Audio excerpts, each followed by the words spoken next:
The message arrived at 12:01 a.m. The minute Thursday began useless woman. 2 words from the man who measured my posture with a ruler and my worth with silence. I watched the blue glow on the ceiling close the screen, laced my boots, and began the last 48 hours of my patience. I inherited my mother's patience. I inherited my father's war. Hours earlier at the lawyer's office the day we buried Mom, he treated grief like logistics. He read bullet points from a yellow pad asset signatures disposal like a patrol brief. The attorney tried to speak. Dad waved him quiet. The woman behind my chair drummed nails on the table. She would sleep in my bed by nightfall. A memorial photo of Mom watched from the credenza. When the lawyer finally spoke softly, carefully, he said the house would remain with my father. The savings, the annuity, the car.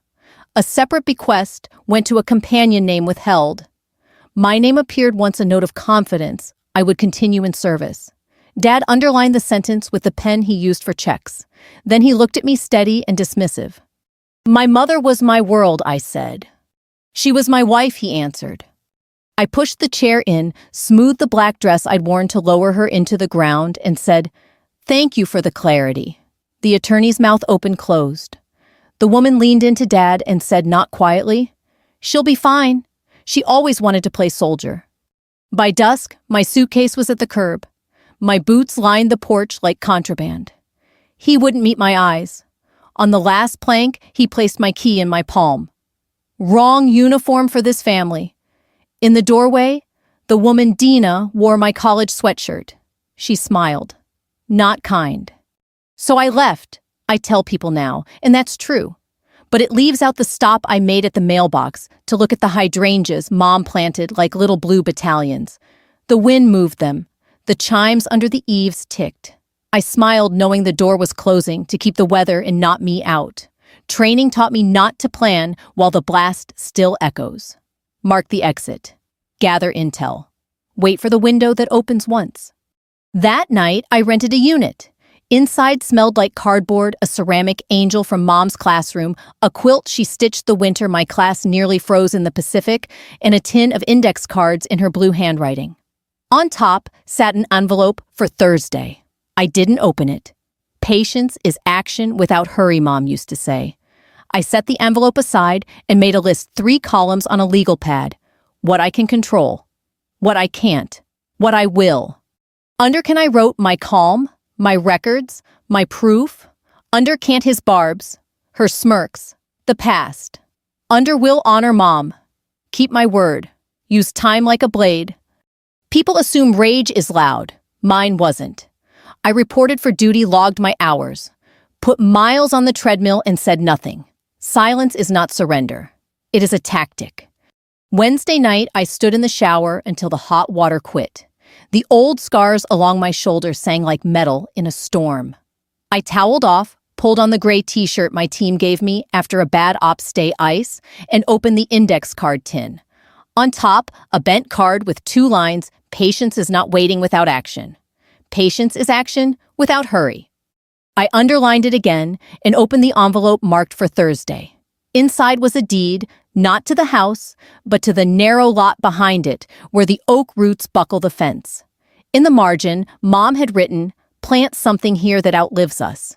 The notarization bore last week's date. I smiled the other smile, the one that comes when a plan clicks. I slid the deed behind my ID and slept 4 hours without dreams. Thursday morning, I drove to the Blue House and parked under the telephone lines that sing in winter. Dad's truck idled in the driveway. I knocked once, then turned my old key because training teaches you to see a room before it sees you. Dina's suitcase waited at the stairs. A florist's box lay open on the coffee table. On the wall, my mother's framed poem was gone. In its place hung a mirror. It made me small, and I let it. Dad came down the hall, buttoning his cuff surprised, but not enough to hide it. "What are you doing here?" he asked, like he hadn't texted me at midnight. "Returning something that doesn't belong to me," I said and set the key on the table. It clicked like a tiny gavel. Dina walked in on heels too sharp for the floor. "Oh, look," she said. "Soldiers back for a victory lap." I didn't answer her. I turned to my father. "There's a service tonight," I said. "At the chapel. For Mom." He snorted. "We did the funeral." "We did," I said. "This is for what comes after. You should come." He opened his mouth to say no. I heard the consonant form. I didn't argue. Patience turns refusal into revelation. "Suit yourself," I said, and slid the folded deed beside the key. "What's that?" he asked. "Something Mom wanted planted," I said, "behind the house." Then I left, just smiling. The hardest part of revenge isn't the strike, it's the stillness before it. You have to love quiet more than applause. You have to believe recognition is a tide you don't command. At 1800, I stood at the chapel door breathing polish and oak. I ran my fingers along the seam of my jacket and felt the stitches hold. Footsteps behind me steady. My team didn't ask if I needed them. They arrived like weather. One of them pressed a small velvet box into my palm. "For courage," he said. I laughed. The box already contained what I needed. Courage wasn't metal. It was time. My phone buzzed. Another message, no punctuation, useless woman. I let it sit there. A ghost. I pushed the chapel door open. This Thursday, the Seal's revenge begins. You learn patience when silence is the only safe answer. I learned it before I learned multiplication tables. My earliest memories are not of toys or birthdays. They are of boots. My father's boots lined like soldiers at the door, polished so bright you could see your own reflection, though you didn't dare linger. If one lace was loose, the house went quiet, because his anger was a storm that never broke in shouting. It broke in disappointment, and somehow that was worse. He was Army through and through, served in Vietnam, climbed his way from enlisted man to respected officer. Bronze Star, Purple Heart, medals that gleamed in a glass case he called the altar. He'd stand there at night, scotch in hand, staring at them as if they spoke louder than we ever could. But for all that discipline, there was no place in his formation for a daughter. Leave the uniform to men, he told me once, while we were at an Army-Navy game. I was 10, clutching a program eyes wide at the cadets marching in with drums and flags. I whispered, "One day, I want to wear those colors." He didn't even look down at me. "You'll never wear them. Don't kid yourself." His voice was flat, certain, final. My throat burned, but I didn't cry. I never did around him. Crying was weakness, and weakness wasn't tolerated. Instead, I memorized every detail, the rhythm of the march, the shine of the brass, the precision in every step. I locked it away like contraband. Someday, I thought I'll show him. Mom was different. Where he was steel, she was silk. She taught literature at the high school, came home smelling of chalk dust and lavender soap. She read Emily Dickinson at bedtime, whispered lines about storms and flight while tucking the blanket under my chin. She called me her stormbird wild fierce, a little too strong for my own good. When Dad barked orders, she hummed hymns in the kitchen. When he dismissed me, she bent down, looked me in the eye, and reminded me, patience isn't weakness. It's strength wrapped in silence. But patience was tested daily. Dinner was at 1800 sharp. Forks at right angles, shoes lined by the door at 45 degrees. If I won an award at school, Dad wouldn't look up from his peas. Leadership program, he scoffed once.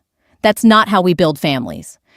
He believed families were built by sons carrying flags forward. He didn't have sons. He had me. The silence between us became a wall. On my 16th birthday, I told him I'd applied for a summer boot camp in Annapolis. Mom's face lit up like the candles on the cake. Dad kept chewing. After a long minute, he said, "Not cut out for the military." He said it like I'd asked to join a circus. I learned then he wouldn't yell. He'd erase me. An erasure cuts deeper than insults. So I ironed his uniforms anyway, memorized regulations he never knew I was reading. I trained my patience like muscle. Every no was a push-up, every silence a mile run. When I was 18, the letter from the Naval Academy came. My hand shook as I held it out to him. He read it once, twice, 30 seconds of silence that felt like 30 years. Then he said, "So you're serious about this nonsense?" I am, I whispered. He didn't speak to me for 2 months, canceled our Saturday breakfasts, skipped my graduation party. Mom kept calling, sending care packages to Annapolis tea granola bars, scribbled poetry in the margins of envelopes. She told me storms aren't meant to stay grounded. Let the wind harden you, not break you. But the storm at home was relentless. When cancer came for her, Dad didn't even tell me until it was almost over. I walked into that hospital room to see her hair gone, her skin paper thin, her voice barely a whisper. Keep flying. She was gone before sunrise. At the funeral, Dad's jaw was clenched so tight I thought his teeth would crack. He didn't cry, he didn't look at me. He only saluted the flag they folded for her, not the daughter standing next to him.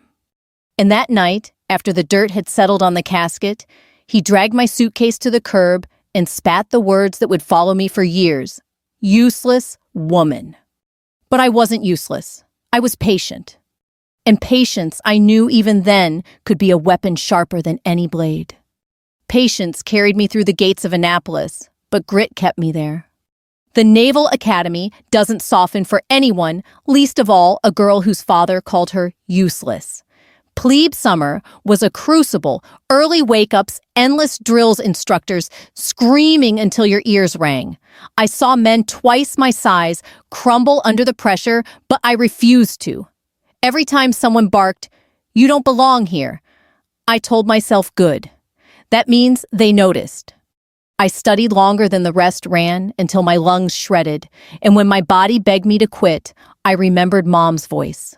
Storms aren't meant to stay grounded. I refused to break. Graduation wasn't applause for me. It was a doorway. The real test loomed ahead. Bud S. Basic Underwater Demolition Shear SEAL Training. The place where the Navy forges its sharpest blades and where most dreams drown. The first morning in Coronado, I stood on the cold sand surf, pounding behind me the Pacific as dark as iron. The instructors circled like wolves, barking names, assignments, warnings. They looked at me longer than the others, as if calculating when I'd quit. Statistically, one muttered, "You won't last a week." I lasted 24. Hell Week nearly killed me. 5.5 days, 4 hours of sleep. Total body shaking with hypothermia, voices hoarse from shouting cadences in freezing surf. We carried logs that weighed more than some of us ran miles with boats on our heads and learned the difference between pain and panic. I swallowed salt water until my throat bled. My skin cracked and peeled. My eyes burned from sand and exhaustion. But I kept moving. Not because I was stronger, I wasn't. Not because I was faster, I wasn't. But because patience is endurance disguised as silence. One night, waist-deep in surf, a classmate collapsed beside me. He couldn't move his arms. I dragged him to shore, tied his tourniquet, then went back into the water. The instructors yelled that I should have let him ring the bell. I didn't care. I wasn't there to win their approval. I was there to finish. Out of 200 candidates, less than 30 made it. I was one of them. When they placed the trident in my hand, the small golden insignia every SEAL earns in blood, I didn't cry. I smiled once quietly. Then I tucked it away, knowing it wasn't the end. It was the beginning. The news reached my father through the same grapevine that carried every rumor in town. A neighbor saw me on local TV, mud on my face, exhaustion in my eyes, but standing at attention with the rest of the graduating class. He dropped the paper on my father's porch. Dad didn't call, didn't write. The silence was louder than any insult. Deployment orders followed. Afghanistan, first then Iraq, later classified operations off the Somali coast. War didn't care that I was a woman. War didn't care about prejudice. It cared about survival, and I survived. In Kandahar, my unit came under mortar fire during a night raid. Shrapnel ripped through my shoulder, but I dragged a teammate 40 yards under fire, cinched a tourniquet, and kept shooting until medevac arrived. They called me Iceback after that. Said I bled ice, not blood. I didn't like the name, but I liked that the kid lived. He still sends me a Christmas card. Another op, another test. Boarding a rusted cargo ship where pirates had taken hostages. My patience was tested in the dark, 3 hours in silence, waiting for the go order, breathing through a rebreather as sweat trickled down my back. When the signal came, I moved like a blade. We freed the hostages without firing a shot. Every mission carved me sharper. Every scar was proof. My team stopped seeing me as the exception. I was simply theirs. Yet every letter I mailed home went unanswered. Birthdays passed. Promotions came. Medals pinned on my chest. Nothing from Dad. Once during leave, I drove past the old house. The hydrangeas were gone. The porch chimes silent. My room's curtains replaced with something lacy foreign. A stranger's house, though my blood had bled there. I didn't knock. I didn't cry. I just noted the details, the way I'd been trained, and kept moving. My patience was no longer passive. It was discipline. It was steel. And it was waiting. Because one day I knew all the silence and dismissal would meet the weight of truth. And when that day came, I would not shout. I would not rage. I would stand calm and still, and the world would see what my father never did. Patience had made me a SEAL, and patience was the weapon that would undo him. Combat taught me the difference between patience and denial. Denial waits for reality to change. Patience moves inside it slow and deliberate until reality runs out of options. On my second deployment, a village elder invited our team to tea. He poured from a dented kettle with hands that had known famine and harvest war and lull. The sniper round arrived with no warning, a hard whistle that split the air and shattered the glass behind him. Everyone dove. I didn't. I moved to the window frame, counted to 3 with my breath, and then pulled the elder gently to the floor. Rage would have fired back blind. Patience drew a triangle in dust-angle distance light and waited. The second round kissed stone where my head had been. The third never came. Our counter-sniper found his perch and ended the argument. The elder pressed my hand after eyes wet. "You are not loud," he said through the interpreter. "But you are heavy." I carried that word like armor. I earned trust that way in ounces rather than speeches. I wasn't the loudest voice, but I was the one who showed up the same on boring Tuesdays as on bad Saturdays. Men twice my size began to mirror my breathing before breaching a room. The calm spreads if you keep it. When the new guys came in shivering from their first winter surf, I told them the same thing my mother wrote on those cards. Patience is action without hurry. Move. But move like you have all day. On a night operation near Herat, we found ourselves pinned by a machine gun somewhere beyond a low wall. The instinct is to flood the space with noise. I lay flat cheek in dust and listened. Between the bursts, there was a half-beat hiccup, someone writing a jammed feed, not a master, with a perfect rhythm. We shifted 5 degrees, left crossed in 2s, and hit the flank where the barrel couldn't swing fast. We took the position with one minor wound, a burn along a forearm. The corpsman thanked me later for saving his day. I thanked whoever tuned my ear in childhood to the quiet between words. Not every victory wore a ribbon. Once on a supply ship in the Gulf, we chased a rumor down 3 decks to a storage bay that smelled like fertilizer and old rope. There was a boy there, 12, by the look of him hiding behind sacks. He would not meet my eyes. The chief wanted to clear and lock. I asked for 5 minutes. We sat on milk crates. I offered 1 granola bar from a pocket and the promise that I would not lie to him. He told me where his brother kept a detonator and how they were paid in phones. We found both. The boy left with a local NGO liaison. No blasts that week. No citation for me? Fine. The quiet ledger matters more. When the call signs got handed out, the boys gave me one I didn't love ice back. It stuck mostly because it made them grin when they were afraid. But as the months fell off the calendar, a second name started to circle among the ones who watched me more closely. Some called me metronome. On insertions on climbs in the thick of cramped hallways and sweltering rooftops, I kept time. A nod like a tick, a hand squeeze on the talk. Even the impatient learned to move to a slower song when the seconds were set for them. Leadership came the way erosion works, grain by grain. I wasn't promoted because somebody needed a picture in a brochure. I was promoted because the worst nights produced the fewest funerals on my watch. I instituted an after-action habit I stole from a teacher's lounge. Every debrief began with one thing each man learned from someone else. Nobody was allowed to claim his own genius. It took the edges off bravado and turned it into a wheel that rolled us forward. The letters I sent home got shorter. Not to Dad, he never answered, but to the mailbox itself, the old blue one on Elm Street, where I used to drop holiday cards in winter with gloves on. I wrote, "I am well and will be home by June." And once when a kid we loved didn't get up, I wrote nothing at all and simply held the pen until the ink bled through. I didn't send that one. I burned it and stirred the ash with a fork from the chow tent and went back to work. On a gray morning in Norfolk, I attended a memorial for a diver who didn't surface, stood at parade rest in dress whites while his wife shook in a folding chair. There's a cruelty to the perfection of ceremonies. They refuse to bend for pain. After the bell, a sailor I barely knew.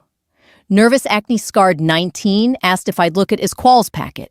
He stuttered through the ask. I told him yes. His shoulders dropped an inch, the inch that separates quitting from staying. Small inches saved my life once. I pay them forward. Patience is also policy. At Coronado, I rewrote one training block after a series of dumb injuries that weren't about toughness. They were about ego. I added a quiet checkpoint before any evolution over 2 hours. Each man had to call out one risk and one mitigation aloud. At first, they parroted nonsense. Eventually, they competed at noticing. Injuries dropped. Nobody pinned a medal for paperwork.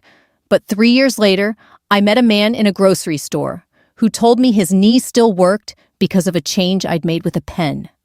When trouble found us, and it always does, I tried to live by a rule I never told the team. No one goes home ashamed of their fear. It wasn't softness. It was maintenance. We desanded the gears before they ground themselves into powder. I required one check-in a month that had nothing to do with waits times or targets. The men joked at first, then they lined up before I could call their names. A grown man telling you he can't sleep is handing you dynamite. You don't toss it back to see if he flinches. Through all of it ran the thread of my father's silence. You'd think war would make that thread snap. It didn't. It tightened. I mailed him a photo once from a base where the sun rose over concertina wire in a way that made it look like lace. On the back, I wrote, "I'm doing what you taught me. Duty." No reply. Months later, I heard from an old neighbor that he'd shown the photo at a cookout and called it staged. I didn't correct the record. I let the quiet do its work. There were moments I wanted his voice even just to argue. When I pinned on a new rank, the room erupted. My team lifted me on shoulders like a bad sports movie. Someone sprayed an extinguisher. Foam stuck to my hair. I laughed hard, the kind that comes from the belly. In the middle of it, I imagined a phone buzzing in a quiet house, a man standing at a kitchen sink reading a message he pretended didn't matter. It made my chest ache, not from longing, but from the knowledge that he was shrinking himself on purpose. That was a kind of death I couldn't medevac. Then came the word, from home. Mom's garden was going to seed. A cousin snapped photos. Hydrangeas wild, the soil cracked. Dina had replaced the porch chimes with a bronze thing that clanged like a gate in wind. It shouldn't have mattered. It did. I printed the pictures and slid them into my journal behind a map of a city I might never see again. You can hold 2 griefs at once if you build shelves for them. On a rotation stateside, I spoke to a group of older vets at a VFW where the coffee is always burnt and always perfect. They asked hard questions with soft eyes. One-man gray crew cut a Vietnam ribbon on a faded cap, cornered me after, and said, "My daughter wanted to join. I told her no. I told her the world wasn't ready." He paused. "I was wrong, huh?" I shook his hand and said, "Sir, the world is rarely ready. We do it anyway." He nodded once the way men nod when a knot loosens in the back of the throat. If the story ended there, you could mistake it for tidy. It didn't. On leave, I returned to the old street and stood across from the blue house at dusk. Lights on. 2 silhouettes in my mother's kitchen, one tall one wearing my college sweatshirt, the way Dina wore other people's things, like she'd bought them with a smile. I watched until my legs ached. Then I walked back to the rental and opened the tin with Mom's cards. On top, a new one I hadn't noticed before, slipped between familiar blue lines. Some roots break concrete if you give them time.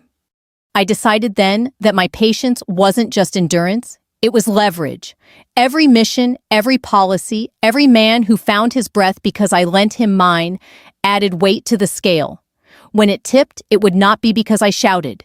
It would be because the room itself stood up and told the truth. I didn't know yet how close that room was. I didn't know that a lawyer's yellow pad would turn grief into logistics. I didn't know I would be erased on paper by the man who measured me in inches and found me lacking.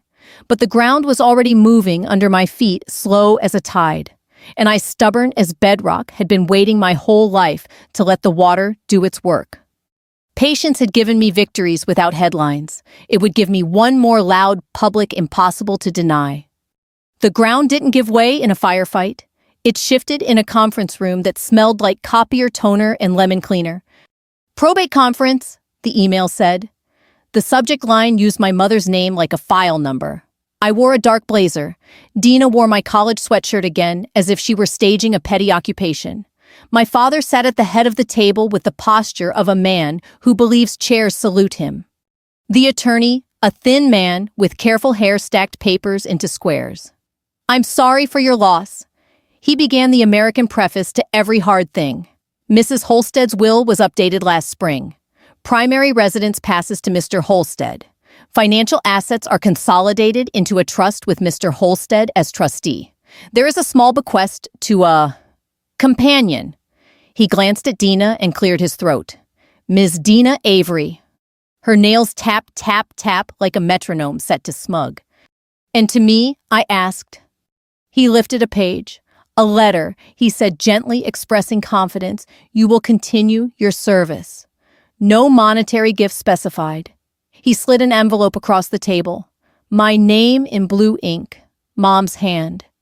My father's jaw worked. He didn't look at me.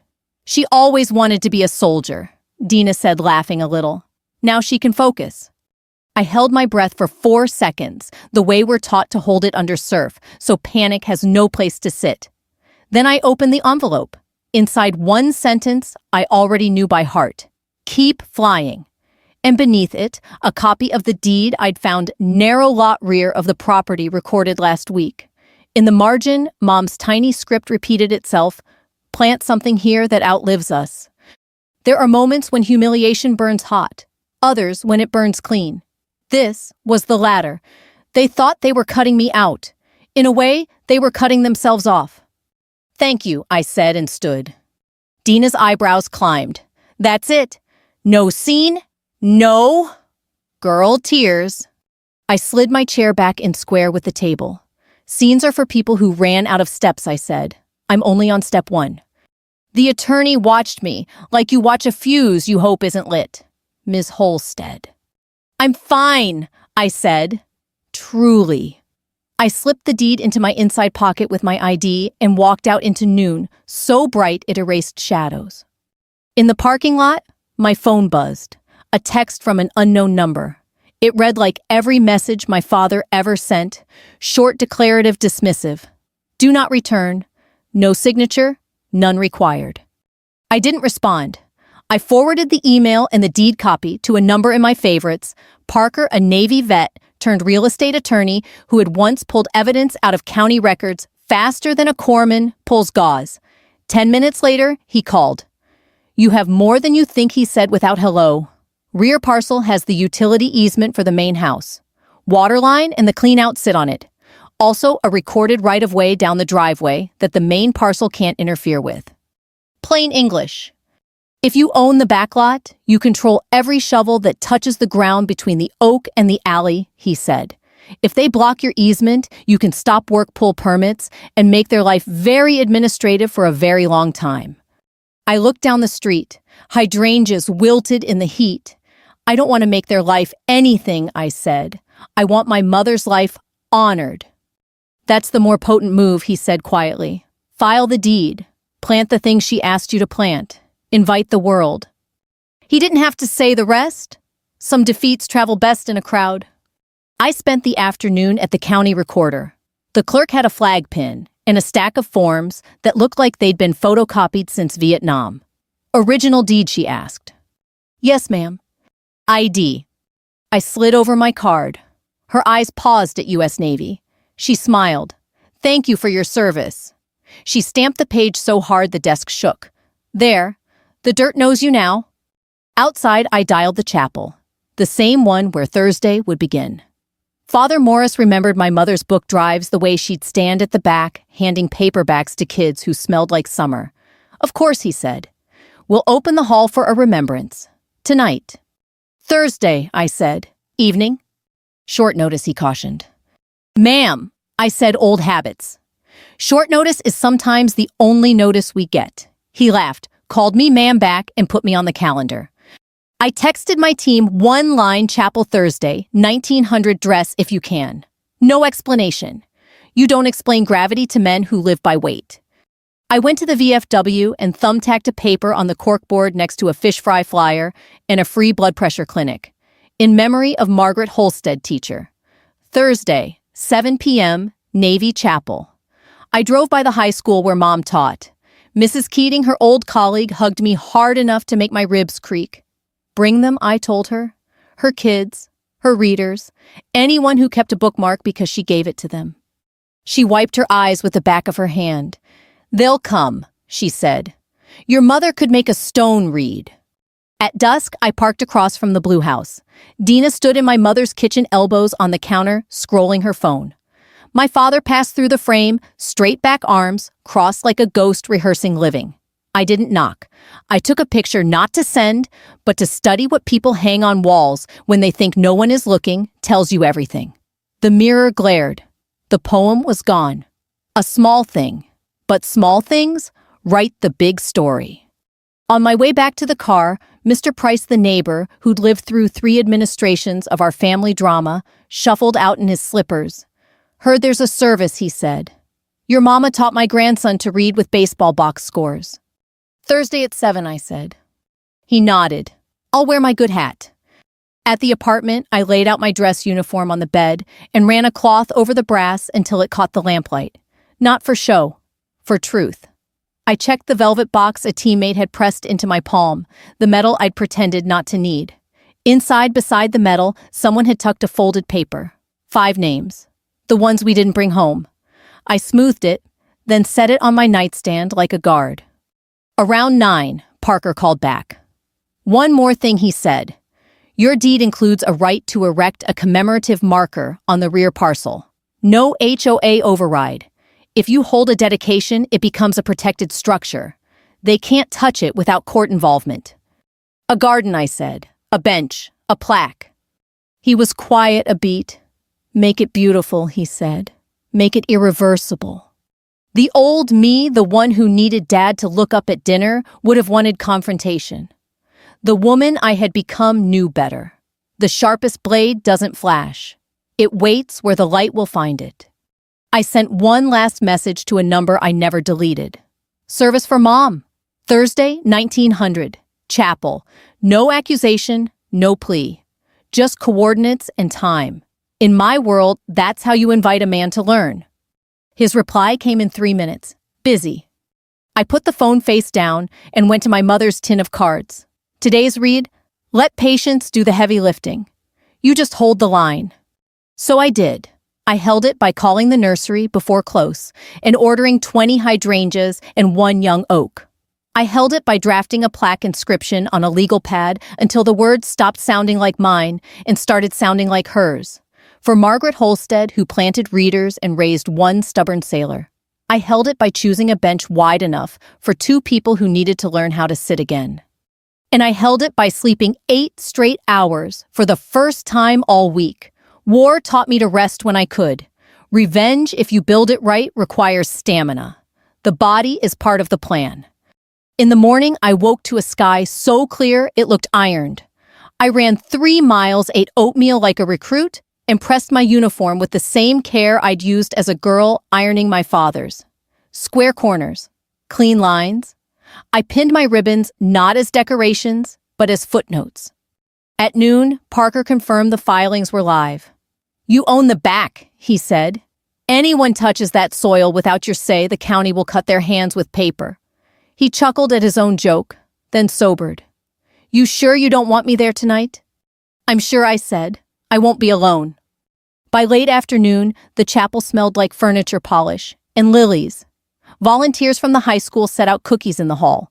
A kid I'd never met jawline like the boys I'd trained, eyes like a kid who still believes buses arrive on time, asked where to put the memory books. Front table, I said. Between the candles. At 1845, boots clicked on stone. Dress blues, bars, tridents that catch light like small suns. My team came quiet like tide. No swagger. The world always thinks warriors prefer noise. The good ones prefer doors that open without creaking. I stood at the rear a moment longer, watching people fill pews who had nothing to gain. Old men with caps patched at the crown, teachers with tote bags, girls who checked their phones and then looked up quickly, as if they'd been taught to honor something larger than a screen. Mr. Price in his good hat. I breathed. In, 4, out, 4. I thought about the conference room, the lemon cleaner, the yellow pad tallying love into line items. I thought about hydrangeas, waiting in plastic tubs, roots wrapped like careful gifts. I thought about my mother's handwriting in blue ink, the way she looped her G's like music notes. Resolve isn't loud either. It's a weight you shoulder that doesn't crush you because you've trained for it. I wasn't going to reclaim a room by shouting. I was going to let the room tell the truth for me. Ready, a friend whispered. Ready, I said. And when the clock in the vestibule clicked to 1900, I opened the door to let Thursday in. The chapel doors groaned open at 1900, and the air inside carried polish and lilies, the scent of reverence. Rows of pews filled with neighbors, students, old men in caps patched with wars gone by. My team slipped in without announcement. Dress uniforms, gleaming shoulders, squared medals catching the light like muted fire. They didn't ask permission. SEALs never do. I walked down the aisle, heels sharp against polished wood. Silence spread like tide. Then one voice cut through deep and steady. SEALs front and center. Chairs scraped, boots struck. Every one of the men I'd bled beside carried buried rose and snapped to attention. The room shifted awed as if oxygen itself bent toward the salute. I didn't cry. I didn't tremble. My throat tightened, not from grief, but from honor. This was the family I had chosen, and the one that had chosen me. At the rear of the chapel, a figure lingered. My father's stiff-backed hands clasped behind him. He hadn't intended to come, but curiosity or pride had dragged him here. Dina hovered at his elbow in a dress too bright for morning eyes, darting like a tourist at a crime scene. The chaplain cleared his throat, but the room stayed still. Then Parker, my friend the lawyer, stepped forward and laid a folder on the table beside the candles. "There is one final note from Mrs. Holstead," he said. Murmurs rose. My father's jaw clenched. Parker opened the folder and read, "To my daughter. The rear parcel with easement and right-of-way is yours. Plant something that will outlive us all. Let it be a testament to patience." The words landed heavy. Dina's smile cracked. My father's face paled. He knew what it meant. The house he clung to could not stand without the land beneath it, and the land beneath it was mine. I didn't gloat. I didn't move. I just let the silence stretch until it became undeniable. Mr. Price, the neighbor, stood and tipped his good hat. A teacher from the high school whispered to a student, "That's her. That's Margaret's girl." One by one, people nodded eyes on me, not on the man at the back who had once called me useless. Finally, the chaplain spoke. "Let us honor not only Margaret's life, but the legacy she planted, patience, strength, and truth." The SEALs held their salute until I nodded. Then, like a tide rolling back, they sat calm and united. My father didn't. He stood frozen hands, trembling. Dina tugged his sleeve. He shook her off, but still he couldn't move forward. He had spent a lifetime demanding salutes. Tonight, not one was his. I took the plaque from the velvet box, carried it to the front, and laid it beside the candles. It read, "For Margaret Holstead, who planted readers and raised one stubborn sailor." Applause broke, not thunderous, but steady, rising like a wave that refuses to stop. The sound filled the chapel, washed over me, drowned the years of silence. I turned once toward the back. My father's eyes met mine. No anger, no pride, just something hollow, a man watching the walls of his command crumble without a shot fired. Then I turned away, because revenge wasn't about his ruin. It was about this room standing when he could not. This Thursday, the SEAL's revenge began not with fury, but with recognition. When the service ended, the chapel didn't empty all at once. People lingered the way they do after storms, unsure if the thunder is really gone. My teammates clasped my shoulders one by one. Old teachers pressed my hands with gratitude that needed no words. Even the teenagers who came out of respect shuffled close, eyes wide, as if they'd just learned patience had a shape. Outside, the night air carried salt from the bay. Hydrangeas lined the walkway, petals trembling in the breeze. The florist had delivered them that afternoon, and volunteers planted them in neat rows behind the chapel. They stood like quiet soldiers, roots tucked deep, ready to hold the line. I walked with the chaplain to the small garden plot my mother's deed had secured. A bench sat waiting, plaque gleaming under the lamplight.